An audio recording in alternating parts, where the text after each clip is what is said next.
باغ جنت کے ہیں بارے مدح خانے اہل بیت، تم کو مژدہ نار کا اے دشمنان اہل بیت۔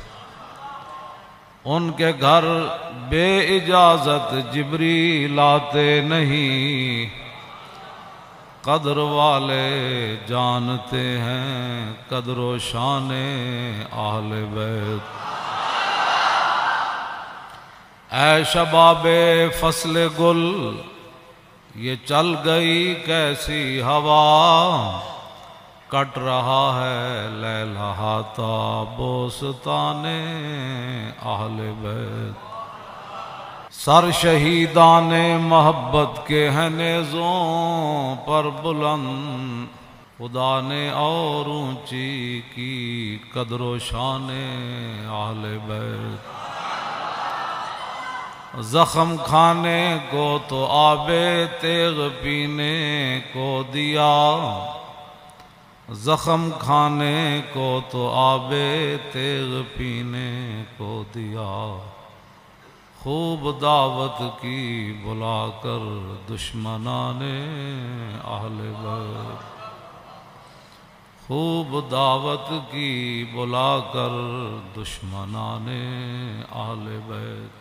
مامون الرشید جو حکمران تھا، انہوں نے قسطنطنیہ کے عیسائی بادشاہ کو، قسطنطنیہ تو سلطان محمد فاتح نے بعد میں فتح کیا، جو آج ترکی ہے، استنبول ہے، وہاں عیسائیوں کی حکومت تھی، تو مامون الرشید نے خط لکھا قسطنطنیہ کے حکمران کو کہ یونانی فلسفے کی جتنی کتابیں ہیں اور جو آپ نے نئے نئے علوم ایجاد کیے ہیں وہ ساری کتابیں ہمیں بھیجو۔ اس وقت تو مسلمانوں کا ہی آرڈر چلتا تھا۔ وہ بادشاہ گھبرا گیا، اس نے اپنے پادریوں سے مشورہ کیا کہ مسلمانوں کا حکمران ہماری یونانی فلسفے کی کتابیں اور دیگر جو ہے جدید علوم کی کتابیں منگوا رہے ہیں اپنے ملک میں پڑھانے کے لیے، تو کیا ہم دے دیں، کہیں مسلمان ہم سے آگے تو نہیں نکل جائیں گے؟ تو ان کا جو بڑا پادری تھا اس نے کہا کہ ساری بھیجو، ساری کتابیں بھیجو۔ اس نے کہا کیوں؟ اس نے کہا جب یہ ہماری کتابیں پڑھیں گے نا فلسفے کی، تو پھر یہ قرآن و حدیث بھی فلسفے سے سمجھیں گے، پھر یہ امام حسین کی شہادت پر بھی فلسفہ شہادت بیان کریں گے، اور معراج شریف پر بھی یہ فلسفہ معراج ہی بیان کریں گے، اور نماز پر یہ فلسفہ نماز ہی بیان کرتے رہیں گے۔ ہاں جی، ان کو پھر ہر بات جو ہے وہ ہماری عینک سے یہ اپنا دین پڑھیں گے، فوراً بھیج۔ تو آج بات وہی ہے، فلسفہ شہادت تو بیان ہوتا ہے، لیکن بتاؤ شیخ کہ ابن علی آیا تھا کیوں میدان میں، بتاؤ شیخ کہ ابن علی آیا تھا کیوں میدان میں، گر ہو سکتی تھی حجرے میں شمع ایمانی روشن۔ فلسفہ شہادت، ساری فلسفہ شہادت۔ تو اس کی بات، اس پادری کی بات کتنی عجیب تھی کہ بھیجو بھیجو، یہ جب قرآن بھی پڑھیں گے تو پھر فلسفہ قرآن ہی بیان کریں گے، فلسفہ حدیث ہی بیان کریں گے، انہوں نے اور کوئی بات نہیں کرنی۔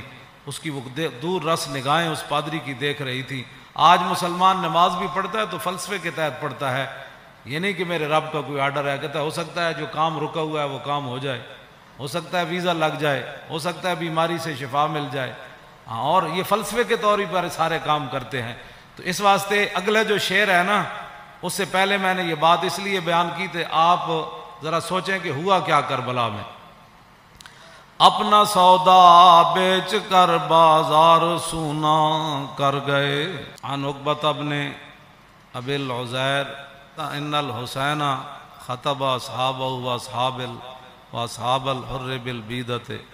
عقبہ بن ابی العزیر یہ کہتے ہیں کہ مقام بیدہ پر حضرت امام علی مقام امام حسین نے خطبہ دیا، اپنے ساتھیوں کو بھی، اور حر جو یزیدی فوج کے سپاہ، بعد میں پھر امام علی مقام کے ساتھ بھی آ گئے، پھر حضرت حر بن گئے۔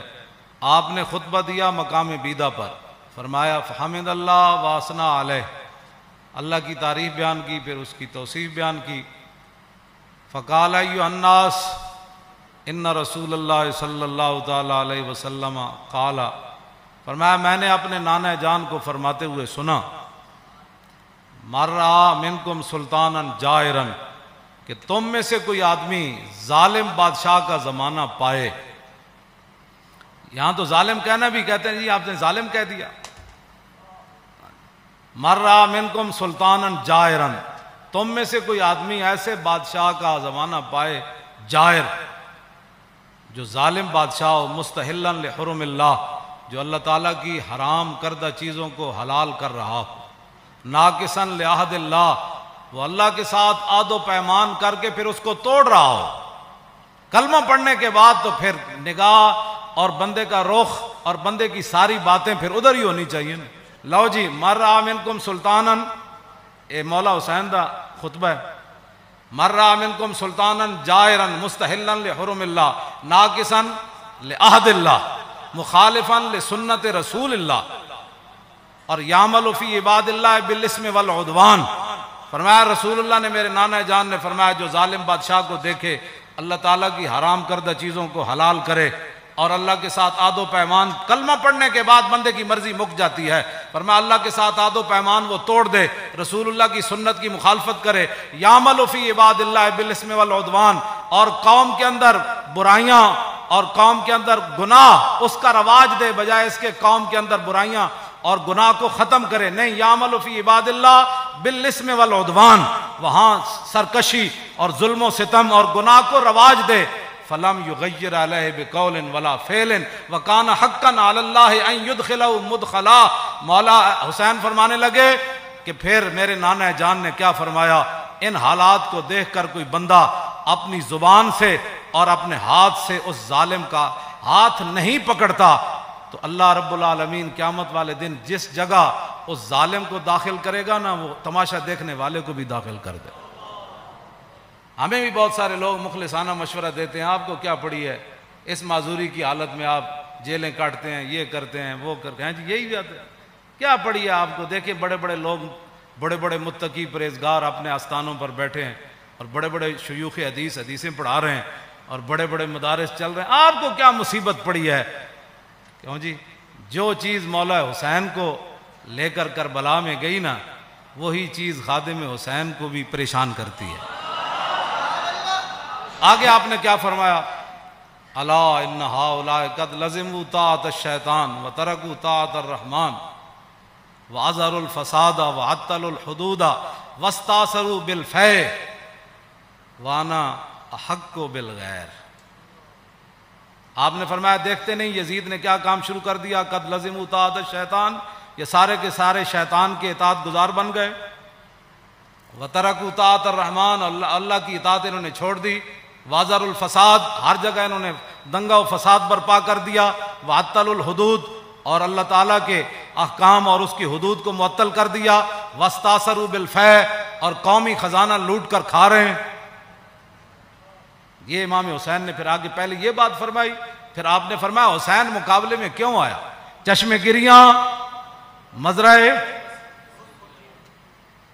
اور گلا کٹ کر نمازے، اور شمر کا خنجر گلوئے خشک پر چلتا رہا، اور بزم حق روشن رہی اور حق کا دیا جلتا رہا.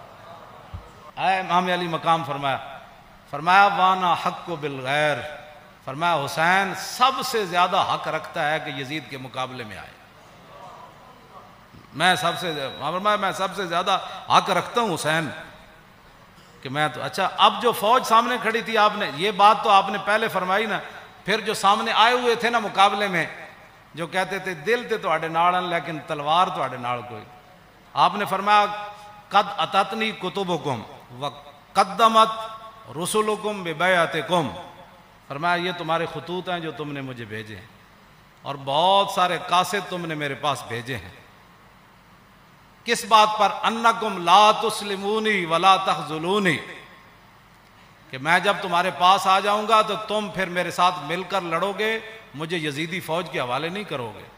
یہ تمہارے خطوط ہیں میرے پاس، انکم لا تسلمون ولا، اور تم میرے اوپر حملہ کے وقت خاموش نہیں بیٹھے رہو گے، یہ تم نے لکھا ہوا ہے اس میں. فَإِن تَمَمْتُمْ بِبَيْعَتِكُمْ تَرْشُدُوا، فرمایا اگر تم اپنی اس بیعت پر قائم رہتے ہو تو پھر ہدایت پا جاؤ گے، تُصِيبُوا رُشْدَكُمْ، ہاں جی، پھر تم ہدایت پا جاؤ گے، پھر تمہیں کوئی مسئلہ نہیں ہے.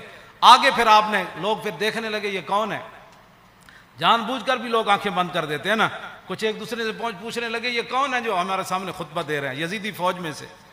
تو فرمایا فَأَنَا الْحُسَيْنُ ابْنُ عَلِي وَابْنُ فاطمہ بنت رسول اللہ. فرمایا جانتے ہو کہ میں حسین بن علی ہوں اور میں سیدہ طیبہ طاہرہ فاطمہ الزہرا کا صاحبزادہ ہوں. جانتے ہو مجھے؟ نفسی ما نفسکم والی ما آلکم فلکم فی اسوۃ. آپ نے فرمایا یہ مت رکھنا کہ حسین تمہیں میدان میں چھوڑ کر چلا جائے گا. جہاں میں رہوں گا، جہاں تم رہو گے، حسین تمہارے ساتھ رہے گا. جہاں تمہارے اہل و عیال ہوں گے، حسین کے بچے بھی وہی ہوں گے. نفسی ما نفسکم والی فلکم فی اسوۃ. اے مولانا جملہ بڑا عجیب ہے. فرمایا حسین کی زندگی کیا تمہارے لیے نمونہ نہیں ہے؟ اے میرے بچے سارے میں بھائی ناڑ لے آیا، سارا خاندان لے آیا. حسین کے میرے فلکم فی اسوۃ، تمہارے لیے میری زندگی ایک نمونہ ہے کہ میں سب کچھ دین کی خاطر لٹانے کے لیے آ گیا ہوں. وَإِن لَّمْ تَفْعَلُوا وَنَكَثْتُمْ عَهْدَكُمْ فَخَلَعْتُمْ أَعْنَاقَكُمْ مِنْ بَيْتِكُمْ فَلَعُمْرِي مَا هِيَ فِيهِ لَهُ نُكْرَةٌ. آپ نے فرمایا کہ اگر تم میرا ساتھ نہیں دیتے اور جو تم نے وعدے کیے وہ توڑ دیتے ہو، میری بیعت تم ختم کرتے ہو، تو اللہ کی قسم مجھے اس پر کوئی زیادہ تعجب نہیں ہے. لَقَدْ فَعَلْتُمُوهَا بِأَبِي وَأَخِي وَابْنِ عَمِّي مسلم. فرمایا مجھ سے پہلے تم میرے ابا جی کے ساتھ بھی یہ غداری کر چکے ہو، اور میرے بھائی حسن کے ساتھ بھی تم غداری کر چکے ہو، اور میرے چچا زاد بھائی مسلم بن عقیل کے ساتھ بھی غداری کر چکے.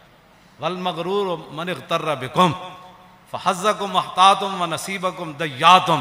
فرمایا تم سے بڑا کائنات میں بد نصیب کوئی نہیں، جن کو اللہ نے اتنا بڑا حصہ دیا اسلام کی خدمت کرنے کے لیے کہ محمد الرسول اللہ کے نواسے خود آ گئے تمہارے پاس اور پورا خاندان لے کر آ گئے. فرمایا تم سے بڑا کائنات میں بد نصیب کوئی نہیں. جو حصہ تمہارے حصے میں آنا تھا، جو خدمت آنی تھی، تم نے اس کو ضائع کر دیا. آخر میں پھر آپ نے یہ جملے کہہ کر اپنا خطبہ ختم کر دیا. فَمَن نَكَثَ فَإِنَّمَا يَنكُثُ عَلَى نَفْسِهِ. فرمایا جس نے اپنا عہد و پیمان توڑا، قیامت والے دن اس کا وبال اسی پر آئے گا. حسین آج برات کا اعلان کر رہا ہے. آگے کیا آخری جملہ فرمایا؟ فَسَيُغْنِ اللَّهُ عَنْكُمْ. السلام علیکم ورحمۃ اللہ وبرکاتہ. بس یہ کہہ کر آپ نے خطبہ چھوڑ دیا. آپ نے فرمایا ان قریب حسین کو رب تم سے بے نیاز کر دے گا. اور پھر السلام علیکم ورحمۃ اللہ وبرکاتہ کہہ کر آپ نے خطبے کو چھوڑ دیا.